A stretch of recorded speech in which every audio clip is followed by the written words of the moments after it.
ప్రభుత్వం ఏర్పడి 7 నెలలు గడుస్తున్నా ఒక్క నోటిఫికేషన్ ఇవ్వలేదంటూ బీఆర్ఎస్ వర్కింగ్ ప్రెసిడెంట్ కేటీఆర్ మండిపడ్డారు. ఒక్క ఉద్యోగం కూడా ఈ ప్రభుత్వం ఇవ్వలేకపోయిందన్నారు. 2 లక్షల ఉద్యోగాలు ఏమయ్యాయని ప్రశ్నించారు. మెగా డిఎస్సి గ్రూప్లో ఉద్యోగాలు ఎందుకు పెంచడం లేదని నిలదీశారు. దివాలా కోరుగా సీఎం రేవంత్ రెడ్డి మాట్లాడుతున్నారంటూ ఫైర్ అయ్యారు కేటీఆర్. ఒక్క నోటిఫికేషన్ కూడా ఈ రోజు వరకు 7 నెలల్లో ప్రభుత్వం ఇవ్వలేదు. ఒక ఉద్యోగం ఇవ్వాలంటే మొదలు నోటిఫికేషన్ ఇవ్వాలి, ఆ తర్వాత పరీక్ష పెట్టాలి, ఆ తర్వాత అవసరమైతే ఇంటర్వ్యూ, ఆ తర్వాత ఎంపిక. కానీ ఈ రోజు వరకు ఈ కొత్త ప్రభుత్వం వచ్చిన తర్వాత, కాంగ్రెస్ ప్రభుత్వం వచ్చిన తర్వాత ఒక్కటంటే ఒక్క నోటిఫికేషన్ కానీ, ఒక్కటంటే ఒక జాబ్ కానీ ఇయ్యని మాట వాస్తవం.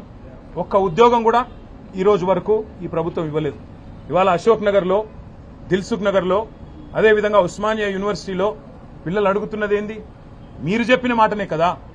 2 లక్షల ఉద్యోగాల సంగతి ఏంది అని అడుగుతున్నారు. ఒక్క నోటిఫికేషన్ ఎందుకు ఇవ్వలేదని అడుగుతున్నారు. జాబ్ క్యాలెండర్ ఏమైంది అని అడుగుతున్నారు.